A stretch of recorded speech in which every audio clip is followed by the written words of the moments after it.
Good morning बच्चों। देखो भैया, अपने पॉलिटिकल साइंस पढ़ रहे थे और उसमें अपने जो चैप्टर चल रहा था वो था छठा चैप्टर अंतर्राष्ट्रीय संगठन।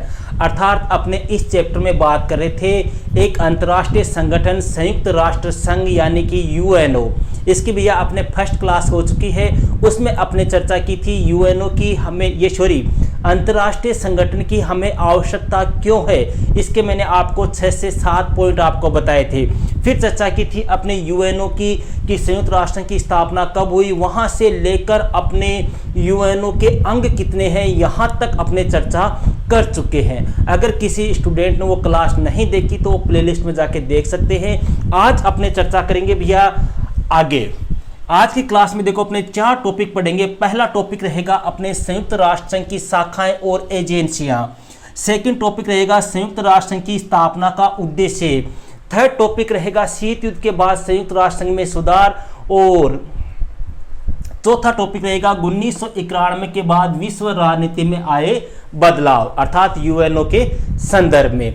इन टॉपिक्स की भैया आज की क्लास में अपने चर्चा करेंगे। पहले इनको समझ लेते हैं, उनके बाद में आपको नोट्स लिखाएंगे। तो देखो भैया, सबसे पहला टॉपिक जो आता है वो है अपने संयुक्त राष्ट्र संघ। देखो ये मैं शॉर्टकट में लिख रहा हूं, समझ जाना आप। संयुक्त राष्ट्र संघ की शाखाएं और एजेंसियां। देखो भैया, शाखाएं और एजेंसियां क्या होती है आप सबको पता है। द्वितीय विश्व युद्ध हुआ था भैया। द्वितीय विश्व युद्ध के दौरान ही 24 अक्टूबर 1945 को अपने संयुक्त राष्ट्र संघ की क्या हो गई थी, स्थापना हो गई थी। ठीक है, अब संयुक्त राष्ट्र संघ भैया अंतर्राष्ट्रीय संगठन तो बन गया, लेकिन यह संगठन जो है, इस संगठन को कार्य करने के लिए कुछ अंगों की आवश्यकता थी। अरे सीधी सी बात है, जैसे मान लो अपने घर परिवार में कोई कार्य होता है तो अकेला आदमी सारा काम नहीं कर सकता, उसकी सहायता करने के लिए कुछ अन्य व्यक्तियों की भी आवश्यकता होती है। जैसे शादी, मान लो अपने परिवार में शादी होती है तो अपने हलवाई की अलग से आवश्यकता होती है, अपने शहनाई वालों की अलग से आवश्यकता होती है, सजावट वालों की अलग से आवश्यकता होती है या नहीं होती। उसी प्रकार से भैया यूएनओ को भी कार्य करने के लिए कुछ एजेंसियों की या सहायक अंगों की आवश्यकता थी, उसकी कुछ शाखाओं की उसे आवश्यकता थी, उसे कुछ छोटे मोटे संगठनों की आवश्यकता थी जो यूएनओ की क्या कर सके, सहायता कर सके। तो जो यूएनओ की जो शाखाएं जो है, जो एजेंसियां हैं, उन्हीं की चर्चा अपने यहाँ पर करेंगे। ठीक है भैया। अब देखो यहाँ पर सबसे पहले मैं आपको ये बता दूं, यहाँ पर सिर्फ आपको मोटे तौर से क्या ध्यान रखना है, मोटे तौर पे आपको इन सभी का पूरा नाम आना चाहिए भैया। फुल फॉर्म आपको इनकी याद होनी चाहिए। जैसे पहला अंक कौन सा था, WHO अर्थात इसको बोलते हैं भैया वर्ल्ड हेल्थ ऑर्गेनाइजेशन अर्थात विश्व स्वास्थ्य संगठन। देखो एक तो होता है WTO, उसको बोलते हैं वर्ल्ड ट्रेड ऑर्गेनाइजेशन। एक होता है WHO, इसको बोलते हैं वर्ल्ड हेल्थ ऑर्गेनाइजेशन। ठीक है, तो इन सभी की आपको फुल फॉर्म याद होनी चाहिए। देखो एक बार इनको देख लेते हैं। इनमें आपको मोटे तौर पर इन 3 को याद रखना है, 1 2 3। और सबसे मेन है यूनिसेफ। यूनिसेफ मेन इसलिए क्योंकि यह संस्था भैया बच्चों के लिए कार्य करती है, तो ये तो आपको कन्फर्म याद होनी ही चाहिए। तो देखो भैया, पहला अंक कौन सा आता है, अपने WHO का पूरा नाम है वर्ल्ड हेल्थ ऑर्गेनाइजेशन। इस संगठन की स्थापना कब हुई थी, 1948 ईस्वी में हुई थी और जेनेवा में इसका क्या है, मुख्यालय है। ठीक है, दूसरा अंग आता है भैया UNDP अर्थात United Nations Development Programme. United Nations Development Programme Hindi में बोले तो भैया आपने लिख सकते हैं संयुक्त राष्ट्र संघ विकास कार्यक्रम। बस इतना ही आपको ध्यान रखना है। आपकी बुक में हालांकि हिंदी में भी नहीं दिया हुआ है, लेकिन फिर भी मैं आपको बता देता हूं। तीसरा अंग है भैया UNHRC। यू का मतलब United human rights commission. UNHRC United human rights commission. Human rights का मतलब हो गया भैया यह संस्था किसके लिए कार्य करती है, मानव अधिकारों के लिए। तो इसका पूरा नाम क्या हो गया, संयुक्त राष्ट्र संघ मानवाधिकार आयोग। क्लियर है। फिर इसके बाद में आता है भैया अपने चौथा अंग UNHCR। इसका पूरा नाम है भैया United Nations high commission for refugees. United Nations high commission for refugees. Refugee किसको बोलते हैं भैया, शरणार्थी को। शरणार्थी जो होते हैं ना, उनके लिए कार्य करती है। तो इसका पूरा नाम अपने इंग्लिश में हो गया, हिंदी में अपने लिख सकते हैं भैया संयुक्त राष्ट्र संघ शरणार्थी उच्चायोग, संयुक्त राष्ट्र संघ शरणार्थी उच्चायोग। फिर आता है भैया अपने UNICEF, UNICEF, United Nations Children's Fund, United Nations Children's Fund, इसका हिंदी में पूरा नाम हो गया भैया संयुक्त राष्ट्र बाल कल्याण कोष, संयुक्त राष्ट्र बाल कल्याण कोष। इसकी स्थापना आपको ध्यान रखनी है भैया 1946 ईस्वी में इसकी क्या हुई थी, स्थापना हुई थी। और इसका मुख्यालय जो है वो कहां पर है, जहां पर अपने यूएनओ का मुख्यालय है, अर्थात न्यूयॉर्क में इसका क्या है, मुख्यालय है। और अंतिम है भैया यूनेस्को, ये भी काफी मोस्ट है। यूनेस्को का पूरा नाम United Nations Educational Social and Cultural Organisation, United अर्थात संयुक्त राष्ट्र संघ शैक्षणिक सामाजिक और सांस्कृतिक संगठन, ये हिंदी में इसका नाम हो गया। और इसकी स्थापना हुई थी भैया 1946 में। और यह जो है इसका मुख्यालय कहां पर है, पेरिस में है। ये हो गए भैया अपने क्या संयुक्त राष्ट्र संघ की विभिन्न शाखाएं और एजेंसियां। मेन क्वेश्चन क्या आएगा, इनका पूरा नाम, या फिर आपको थोड़ा सा अंदर से पूछ सकता है तो इनकी स्थापना पूछ ले 2-3 की, या इनके मुख्यालय पूछ सकता है। ये मैं आपको आगे लिखा दूंगा। अब अपने बात करते हैं भैया दूसरे टॉपिक की। सेकंड टॉपिक आता है कि साहब संयुक्त राष्ट्र संघ जो है इसकी स्थापना तो होगी, इसकी स्थापना क्यों हुई थी। देखो आपको पता है कि पहले स्थापना हुई थी भैया league of Nations. League of Nations क्या है भैया, जो राष्ट्र संघ है ना, इस राष्ट्र संघ को कहते हैं लीग ऑफ नेशंस, अर्थात राज्यों का एक संघ, ठीक है। तो अपने प्रथम विश्व युद्ध हुआ था, प्रथम विश्व युद्ध में यह स्थापना हुई थी 1920 में राष्ट्र संघ की, लेकिन राष्ट्र संघ जो है वो द्वितीय विश्व युद्ध को रोकने में नाकाम रहा। फिर 1945 में स्थापना कर दी थी किसकी, संयुक्त राष्ट्र संघ की। तो स्थापना करने का प्रमुख उद्देश्य क्या था, अपने किसको समाप्त करना, अंतर्राष्ट्रीय झगड़ों को। अंतर्राष्ट्रीय झगड़े कौन से हो गए, देखो भैया कुछ झगड़े अंतर्राज्यीय होते हैं, कुछ राष्ट्रीय होते हैं, कुछ क्या होते हैं, अंतर्राष्ट्रीय। एक ही राज्य के मध्य या किसी देश के राज्य के मध्य जो विवाद होते हैं, या दो राष्ट्रों के मध्य विवाद होते हैं, या संपूर्ण विश्व के मध्य विवाद होते हैं। तो अपने द्वितीय विश्व युद्ध कैसा था, संपूर्ण विश्व के अंदर हुआ था, तो वो कैसा झगड़ा हो गया, अंतर्राष्ट्रीय झगड़ा हो गया। तो ये अपने जो यूएनओ है इसकी स्थापना का पहला उद्देश्य तो क्या था, जो अंतर्राष्ट्रीय झगड़े हैं, जो देशों के मध्य विश्व युद्ध हो रहे हैं, जैसे 2 विश्व युद्ध हो चुके हैं, ठीक है, तो इनको क्या करना, समाप्त करना। मतलब भविष्य में इस प्रकार का युद्ध दोबारा ना हो, इसकी जिम्मेदारी किसकी थी, यूएनओ की थी। यूएनओ का प्रमुख उद्देश्य था कि जो देशों के मध्य जो अंतर्राष्ट्रीय विवाद है, जो अंतर्राष्ट्रीय समस्या है, उनका क्या करो, निपटारा करो, ताकि विश्व युद्ध का माहौल कायम ना हो सके। दूसरा इसका प्रमुख उद्देश्य था भैया आपसी सहयोग और समन्वय की भावना का क्या करना, विकास करना। आपसी सहयोग किनके मध्य, यूएनओ के 193 सदस्य देश है भैया।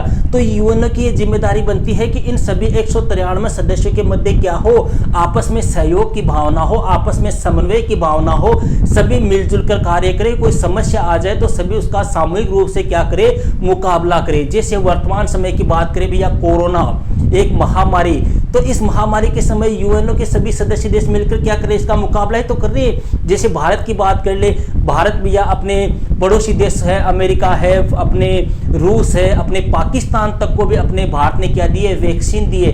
तो यह भावना क्या कहलाई, आपसी सहयोग की भावना हुई या नहीं, आपसी समन्वय की भावना हुई या नहीं। तो भैया यूएनओ का प्रमुख उद्देश्य क्या हो गया, अंतर्राष्ट्रीय झगड़ों को समाप्त करना, शांति बनाए रखना, आपसी सहयोग और समन्वय की भावना का विकास करना। दोनों टॉपिक क्लियर है भैया। थर्ड टॉपिक की बात करते हैं, शीत युद्ध के बाद संयुक्त राष्ट्र संघ में सुधार। भैया शीत युद्ध के बाद संयुक्त राष्ट्र संघ जो है उसमें सुधार की जरूरत क्यों पड़ी, किन किन बिंदुओं में सुधार की आवश्यकता महसूस हुई, वो बात करते हैं भैया। देखो आप सबको पता है कि 24 अक्टूबर 1945 को, कब, 24 अक्टूबर 1945 को अपने भैया यूएनओ की क्या हो गई थी, स्थापना हो गई थी। अब यूएनओ की जब स्थापना हुई थी भैया, उस समय से लेकर जब शीत युद्ध समाप्त हुआ था, अर्थात 1991 तक यूएनओ वैसा का वैसा ही था, इसमें कोई बड़ा परिवर्तन नहीं हुआ। सीधी सी बात है यार, अपने लगभग 1945 से 1990 मतलब लगभग 45 से 50 सालों के बीच में यूएनओ में कोई चेंजिंग नहीं है। तो जो अन्य देश थे वो यूएनओ में क्या करना चाहते थे, सुधार करना चाहते थे। अरे कोई भी संस्था मान लो, कोई भी संगठन मान लो, वह तभी सफल हो सकता है जब उसमें समय के साथ क्या हो, परिवर्तन हो। ये आवश्यक है, ये आज अपने लिए जरूरी हो गया है कि किसी भी संस्था में, किसी भी संगठन में समय के साथ क्या होना चाहिए, परिवर्तन होना जरूरी है। आज से 2 साल पहले अपने बात करें तो स्कूल में मोबाइल ले जाना एक जुर्म माना था। टीचर को अगर पता चल जाता कि कोई बच्चा मोबाइल ले आया है तो उसको पिटाई करते थे, और वही मोबाइल क्या कर रहा है, आज स्कूल चला रहा है। हो रहा है या नहीं हो रहा? तो समय के अकॉर्डिंग हर चीज में क्या होना चाहिए भैया, परिवर्तन होने चाहिए। जैसा माहौल होगा उसी के अकॉर्डिंग अपने को बदलना चाहिए। तो ये यूएनओ था, इस यूएनओ में भी सुधार की क्या हुई, मांगे उठी। अब सुधार किन बातों को लेकर, पहला पॉइंट देखो भैया, बनावट और प्रक्रिया में सुधार की जरूरत थी। भैया यूएनओ की स्थापना हुई थी 24 अक्टूबर 1945, और 24 अक्टूबर 1945 में जिस प्रकार का यूएनओ बना था, जिस प्रकार की उसकी कार्यशैली थी, उस कार्यशैली में, उस प्रक्रिया में, उसकी बनावट जो है उसमें किसकी जरूरत थी, सुधार की जरूरत थी। जैसे मान लो उसके सदस्य देश है उनकी संख्या बढ़ाई जाए, जो सुरक्षा परिषद के सदस्य देश है उनकी संख्या बढ़ाई जाए, उसके कार्य करने का तरीका जो है उसमें चेंजिंग की जाए, इस प्रकार की उसमें सुधार की जरूरत थी। दूसरा बिंदु ये कहता है कि सुरक्षा परिषद के आकार में क्या करने की जरूरत थी, परिवर्तन। सुरक्षा परिषद भैया जिसमें कितने सदस्य होते हैं, 15 सदस्य होते, 10 तो अस्थायी होते हैं और 5 क्या होते हैं, स्थायी होते हैं। यही तो सिस्टम था ना आपने। 10 तो कैसे सदस्य हो गए, अस्थायी सदस्य। अस्थायी सदस्य प्रति 2 वर्ष बाद में हटते, उनके स्थान पे दूसरे आ जाते। और 5 कौन से हो गए, स्थायी सदस्य। अमेरिका, ब्रिटेन, फ्रांस, रूस और चीन, ये क्या है, 5 स्थायी सदस्य देश है। अब कई बार देखो भी एक क्वेश्चन पूछ लेता है अगला कि इन्हीं 5 को स्थायी सदस्य देश क्यों बनाया, अन्य को क्यों नहीं बनाया? तो इसलिए बनाया गया क्योंकि द्वितीय विश्व युद्ध के समय ये देश क्या थे, विजेता देश थे, विजेता राष्ट्र थे, और इनका यूएनओ के निर्माण में अहम योगदान था। इसीलिए इनको क्या बनाया गया, सुरक्षा परिषद का स्थायी सदस्य देश बनाया गया। लेकिन अब भैया वर्तमान समय में अन्य देश जो है वो क्या कर रहे हैं, वो भी ये मांग कर रहे हैं कि हमें भी यूएनओ की स्थायी सदस्यता प्रदान की जाए। जैसे अपने भारत ये चाहता है कि सुरक्षा परिषद का क्या हो, विस्तार हो, इसकी सदस्य संख्या जो 15 है उसको बढ़ाई जाए, जो स्थायी सदस्य देश है उनकी संख्या भी बढ़ाई जाए। क्लियर है? वीटो सदस्य बढ़ाने की जरूरत, वीटो सदस्य बढ़ाने की जरूरत। वीटो क्या होता है, देखो भैया ये पावर है, इसको बोलते हैं वीटो पावर। इसका अगर अर्थ पूछ ले तो इसका अर्थ होता है निषेधाधिकार, निषेधाधिकार। और शाब्दिक अर्थ पूछ ले तो शाब्दिक अर्थ होता है मैं मना करता हूं। देखो समझो इसको, है क्या वीटो पावर। यूएनओ में भैया अपने जो सुरक्षा परिषद है उसमें 15 सदस्य देश है, 15 में से 5 स्थायी सदस्य देश है। इन 5 स्थायी सदस्यों को जो पावर मिला हुआ है उसी पावर का नाम है भैया वीटो पावर। इसी को अपने निषेधाधिकार भी कहते हैं। अब ये है क्या भैया, शाब्दिक अर्थ हो गया मैं मना करता हूं। कई बार पूछ लेते हैं वीटो का शाब्दिक अर्थ क्या है, तो मैं मना करता हूं। अब ये है क्या, देखो सुरक्षा परिषद कोई भी डिसीजन ले लेती है, उस डिसीजन को फिर किसके सामने पेश करती है, उन 5 स्थायी सदस्यों को दिखाती है कि हम इस प्रकार का फैसला ले रहे हैं। अगर उन 5 में से एक भी स्थायी सदस्य मना कर देना कि नहीं मुझे यह फैसला मंजूर नहीं है, तो वह फैसला लागू नहीं होता। मतलब 5 की सहमति जरूरी है, अगर एक भी मना कर दे तो वह फैसला लागू नहीं होता। अब वह जिस पावर के तहत मना कर रहे हैं ना, उसी को क्या बोलते हैं, वीटो पावर। क्वेश्चन आता है कई बार कि वीटो पावर का सबसे ज्यादा इस्तेमाल जो सुरक्षा परिषद के 5 स्थायी सदस्य देश है उनमें से सबसे ज्यादा इस्तेमाल किसने किया है, तो भैया ध्यान रखना अपने रूस, या जिसको प्राचीन समय में सोवियत संघ कहते थे, इसने भैया आज तक वीटो पावर का सबसे ज्यादा इस्तेमाल किया है। क्लियर है? इसके अलावा यह अगली मांग ये उठ रही है कि जो सदस्य देश है उन सदस्य देशों की संख्या भी क्या की जाए, बढ़ाई जाए। अपने यूएनओ के सदस्य देशों की संख्या कितनी है, 193 193 तो है, और 193वां कौन सा है? दक्षिणी सूडान है, जो 2011 में शामिल हुआ था। 2011 के बाद भी यह यूएनओ में कोई भी सदस्य देश शामिल नहीं हुआ। तो जो अन्य देश है जो अभी अपने विकास कर रहे हैं, वो देश भी ये चाहते हैं कि हमें भी शामिल किया जाए। जैसे एशिया महाद्वीप के कुछ देश है, अफ्रीका महाद्वीप के देश है, अपने दक्षिणी अमेरिका महाद्वीप के देश है, ये देश भी ऐसा चाह रहे हैं कि अब हमें भी यूएनओ की सदस्यता प्रदान की जाए। तो कहने का मतलब है कि यूएनओ के सदस्य संख्या बढ़ाने के लिए भी अब यूएनओ में सुधार करने की जरूरत है। कार्यशैली में बदलाव की जरूरत, भैया कार्यशैली में बदलाव की जरूरत कैसे? जो यूएनओ है भैया, इस यूएनओ का जो देखो स्थापना हुई थी, वो हुई थी कब? जब विश्व युद्ध चल रहा था। विश्व युद्ध के अकॉर्डिंग इसकी स्थापना हुई थी। उस समय इसका उद्देश्य था अंतर्राष्ट्रीय शांति स्थापित करना, झगड़ों को समाप्त करना। लेकिन अब यूएनओ में थोड़ा सा सुधार करना चाहिए, उसका जो कार्य करने का तरीका है उसमें परिवर्तन करना चाहिए। अब उसको शांति स्थापित करने के साथ साथ में अपने स्वास्थ्य से संबंधित, शिक्षा से संबंधित, अपने पर्यावरण से संबंधित, अपने जनसंख्या नियंत्रण से संबंधित कार्यों पर भी क्या करना चाहिए? बल देना चाहिए। इसके बाद में भैया लास्ट पॉइंट है, न्यायाधिकार में आने वाले मुद्दों की समीक्षा की जाए। न्यायाधिकार, देखो मैंने आपको यूएनओ का एक अंग बताया था जिसका नाम था अंतर्राष्ट्रीय न्यायालय, और जिसका मुख्यालय कहाँ पर है? हेग में है, और जिसमें कितने न्यायाधीश होते हैं? 15 न्यायाधीश होते हैं, जिनका कार्यकाल 9 वर्ष का होता है।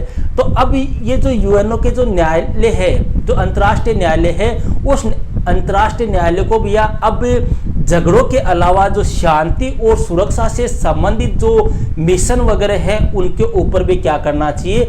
ज़्यादा से ज़्यादा फोकस करना चाहिए। जैसे मान लो किन्हीं देशों के अंदर विवाद हो रहा है, हिंसा हो रही है, वहाँ पर मान लो कुछ गलत हो रहा है, वहाँ पर मान लो उपद्रव हो रहा है, तो यूएनओ का ये दायित्व है कि वहाँ पे शांति स्थापित की जाए, वहाँ पर सुरक्षा प्रदान की जाए। तो ये हो गया भैया अपने शीत युद्ध के बाद संयुक्त राष्ट्र संघ में सुधार की जरूरत क्यों है, तो ये बिंदु है अपने। अब यहाँ पे ध्यान रखना भैया, यूएनओ के जितने भी सदस्य देश है, कितने सदस्य देश? 193। वो इनमें से ये दो बिंदु है, इन दोनों बिंदुओं के ऊपर सभी देश क्या है? सहमत है। कई बार क्वेश्चन पूछ लेते हैं कि यूएनओ के कौन से 2 सुधारों पर सभी देश सहमत है? तो कौन से हो गए? बनावट और प्रक्रिया में सुधार के लिए, और न्यायाधिकार में आने वाले मुद्दों की समीक्षा करने के लिए। यहां तक क्लियर है। अब बात करते हैं भैया अपने नेक्स्ट टॉपिक की। यूएनओ के बाद विश्व राजनीति में क्या बदलाव आए? 1991 के बाद विश्व राजनीति में क्या बदलाव आए? 1991 के बाद क्या बदलाव आए भैया? आपको पता है, सेकंड चैप्टर अपने पढ़ा था, उस समय आपको बताया था कि 1991 ईस्वी में किसका विघटन हो गया था? सोवियत संघ का क्या हो गया था? विघटन हो गया था।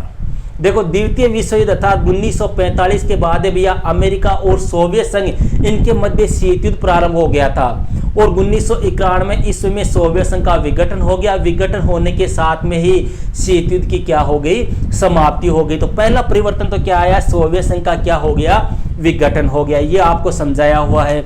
दूसरा भैया अमेरिका का सबसे ताकतवर देश बनना। अब सोवियत संघ का विघटन हो गया, तो सोवियत संघ का विघटन हो गया तो अमेरिका को टक्कर देने वाला कोई बचा ही नहीं। तो अमेरिका क्या बन गया? महाशक्तिशाली बन गया, एक ताकतवर देश बन गया। तीसरा परिवर्तन क्या आया? सोवियत संघ के उत्तराधिकारी कौन बना था? उत्तराधिकारी इसका रूस बना था। अब जो सोवियत संघ था भैया, उस सोवियत संघ की किसके साथ में शत्रुता थी? अमेरिका के साथ में थी। अरे सोवियत संघ और अमेरिका के बीच में तो हुआ था ना शीत युद्ध, तो सोवियत संघ और अमेरिका के बीच में शत्रुता थी। लेकिन सोवियत संघ का विघटन होने के बाद में सोवियत संघ का उत्तराधिकारी कौन बना? रूस। तो इस रूस ने अमेरिका के साथ में क्या कर लिया भैया? सहयोगात्मक नीति अपना ली। मतलब इसने शत्रुता छोड़कर किस प्रकार का व्यवहार किया? मित्रतापूर्ण व्यवहार किया। ये परिवर्तन आया। इसके अलावा भैया चीन का एक महाशक्ति बनना। चीन जिसका भैया द्वितीय विश्व युद्ध के समय कोई विशेष योगदान नहीं था, कोई महाशक्ति देश नहीं था, यह भी 1991 तक आते आते भैया एक महाशक्ति बन गया। देखो आपको याद हो, मैंने पढ़ाया था आपको सत्ता के वैकल्पिक के अंदर, उस चैप्टर में मैंने बताया था कि 1949 से भैया चीन में माओ के नेतृत्व में साम्यवादियों के विरुद्ध एक क्रांति हुई थी। जनवादी क्रांति इसको बोलते हैं, जो 1949 में हुई थी। फिर 1972 ईस्वी भैया यही चीन जो है इसने अमेरिका के साथ में एक प्रकार से सहयोगात्मक नीति अपना ली, अमेरिका के साथ में इसने मित्रतापूर्ण व्यवहार कर लिया। फिर इसी चीन ने भैया 1978 ईस्वी में खुले द्वार की नीति अपनाई। फिर इसी चीन ने भैया 1982 ईस्वी में खेती का क्या कर दिया था, निजीकरण कर दिया था। और 2001 ईस्वी में यही चीन जो है वो WTO अर्थात वर्ल्ड ट्रेड ऑर्गेनाइजेशन विश्व व्यापार संगठन में क्या हो गया था, शामिल हो गया था। और आज वर्तमान समय में यह विश्व के टॉप देशों की श्रेणी में आता है। तो 1991 के बाद में क्या हो गया, चीन भी क्या बन गया, एक महाशक्ति बन गया। इसके अलावा यह एशिया की अर्थव्यवस्था में क्या हुई, वृद्धि हुई। एशिया की अर्थव्यवस्था मतलब एशिया महाद्वीप के जो देश है उन देशों की आर्थिक स्थिति में भी क्या हुआ, सुधार हुआ। क्यों हुआ, क्योंकि भैया 1991 तक चल रहा था कौन सा युद्ध, शीत युद्ध। तो शीत युद्ध के समय कुछ देश सोवियत संघ की साइड थे, कुछ देश अमेरिका की साइड थे, तो वो अपना विकास नहीं कर पाए। लेकिन जैसे ही शीत युद्ध समाप्त हुआ तो उन देशों का भी क्या होने लग गया, विकास प्रारंभ होने लग गया, उनकी अर्थव्यवस्था में भी सुधार प्रारंभ हुआ। इसके अलावा यह नवीन चुनौतियां सामने आई। नवीन चुनौतियां कौन सी, 1991 के बाद में भैया अपने गृह युद्ध, कई ऐसे देश थे जिनमें गृह युद्ध हुआ, जैसे अपने पाकिस्तान से क्या अलग बना था भैया, बांग्लादेश बना था या नहीं बना था। इसके अलावा भैया जनसंहार हुए, मतलब वहां पर कई लोगों को मारा गया। अपने परमाणु प्रसार हुआ, परमाणु प्रसार का मतलब परमाणु बम का आविष्कार हुआ। जैसे भारत ने भैया 1998 ईस्वी में दूसरी बार परमाणु परीक्षण किया था। पहली बार 1974 में किया था भारत ने, दूसरी बार कब किया था, 1998 में किया था। इसके अलावा यह जातीय संघर्ष प्रारंभ हुए, जैसे अपने श्रीलंका में पड़ा था, सिंहली और तमिलों के मध्य क्या हुआ था, जातीय संघर्ष हुआ था। ठीक है। इसके अलावा यह नए देशों का यूएनओ में शामिल होना। 1991 के बाद भी अब कुछ देश जो है वो किस में शामिल हुए, अपने यूएनओ में शामिल हुए। ये बदलाव आए कब, 1991 के बाद, अर्थात सोवियत संघ के विघटन के बाद या शीत युद्ध की समाप्ति के बाद। क्लियर है। अब आप निकालो कॉपी और थोड़ा सा स्पीड से लिखना स्टार्ट करो। हेडिंग लगाओ भैया सबसे पहले, संयुक्त राष्ट्र संघ की शाखाएं और एजेंसियां। संयुक्त राष्ट्र संघ की शाखाएं और एजेंसियां, और इसमें लिखो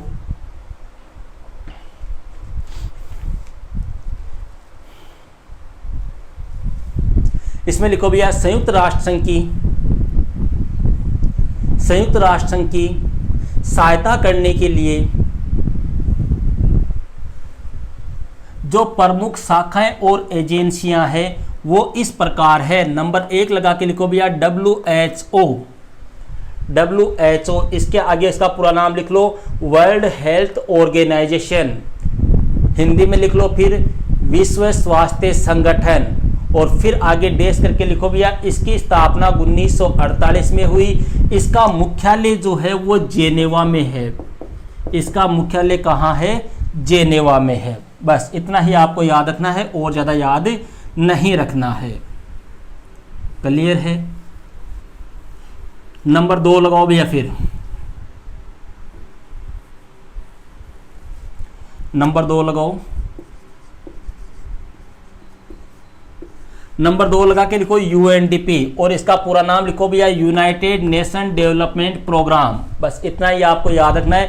हिंदी में और लिख लो संयुक्त राष्ट्र संघ विकास कार्यक्रम, मतलब ये विकास से संबंधित कार्य करता है। ठीक है। नंबर 3 लगा के लिखो फिर UNHRC, यूनाइटेड नेशंस, और कर लो भैया United Nations human rights commission. Bracket में लिख लो भैया संयुक्त राष्ट्र संघ मानवाधिकार आयोग। फिर नंबर 4 लगा के लिखो UNHCR, इसका पूरा नाम लिखो United Nations high commission for refugees, refugees. Hindi में लिख लो ब्रैकेट में भैया संयुक्त राष्ट्र संघ शरणार्थी उच्चायोग। उच्चायोग लिख लोगे ना ऐसे, उच्चायोग। नंबर 5 लिखो भैया यूनिसेफ। इसका पूरा नाम लिखो यूनाइटेड नेशन चिल्ड्रंस फंड। फिर हिंदी में लिख लो भैया इसी का पूरा नाम ब्रैकेट बना के हिंदी में लिख लिया करो, संयुक्त राष्ट्र संघ बाल कल्याण कोष। इसके आगे डैश करके लिखो भैया इसकी स्थापना 1946 में हुई। इसका मुख्यालय न्यूयॉर्क में है। फिर नंबर 6 लगा के लिखो भैया यूनेस्को, इसका पूरा नाम लिख लो, United Nations Educational Social and Cultural Organization. Hindi में लिख लो भैया संयुक्त राष्ट्र संघ शैक्षणिक सामाजिक और सांस्कृतिक संगठन। फिर इसके आगे लिख लो इसकी स्थापना 1946 में हुई, इसका मुख्यालय पेरिस में है, इसका मुख्यालय पेरिस में है। फिर हेडिंग लगाओ भैया नहीं, संयुक्त राष्ट्र संघ की स्थापना का उद्देश्य, ये कई बार क्वेश्चन पूछ लेते हैं भैया 1 या 2 नंबर का, ठीक है, तो इसमें लिखो फिर डैश करके आगे, संयुक्त राष्ट्र संघ की स्थापना का प्रमुख उद्देश्य, ऐसे लिख लो, संयुक्त राष्ट्र संघ की स्थापना का प्रमुख उद्देश्य अंतर्राष्ट्रीय झगड़ों को रोकना, अंतर्राष्ट्रीय झगड़ों को रोकना और राष्ट्रों के बीच सहयोग की राह दिखाना है, राष्ट्रों के बीच सहयोग की राह दिखाना है, बस इतना ही है, ठीक है। फिर हेडिंग लगाओ भैया शीत युद्ध के बाद संयुक्त राष्ट्र संघ में सुधार की जरूरत है, शीत युद्ध के बाद संयुक्त राष्ट्र संघ में सुधार की जरूरत, ऐसे हेडिंग लगा लो। इसमें लिखो भैया संयुक्त राष्ट्र संघ की स्थापना 24 अक्टूबर 1945 को हुई, 24 अक्टूबर 1945 को हुई। समय के साथ किसी भी संगठन में सुधार और विकास करना बहुत आवश्यक है। हाल ही के वर्षों में इस संगठन में भी सुधार की मांग उठ रही है।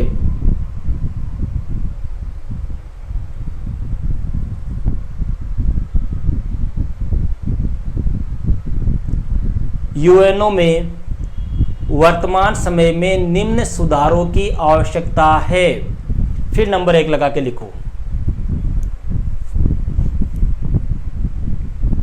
पहले ये लिखो भैया बनावट और प्रक्रिया में सुधार की जरूरत, ये पॉइंट लिख लिया। फिर इसके बाद में ये छठा पॉइंट लिखना 2 नंबर लगा के, यहाँ पे 2 नंबर लगा के ये लिखना न्यायाधिकार में आने वाले मुद्दों की समीक्षा की जाए। दोनों पॉइंट लिख लिए। फिर इन दोनों पॉइंटों के नीचे लिखो, जैसे ये पॉइंट लिख लिया ना, इसके नीचे से फिर स्टार्ट करो।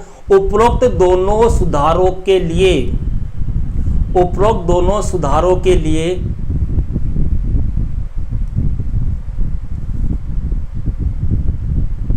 लगभग सभी देश सहमत है, ठीक है।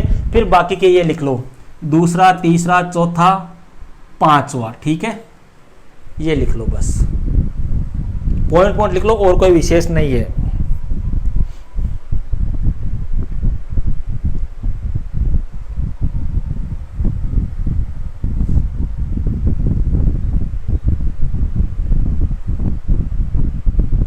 फिर हेडिंग लगाओ भैया 1991 के बाद विश्व राजनीति में आए बदलाव, 1991 के बाद विश्व राजनीति में आए बदलाव।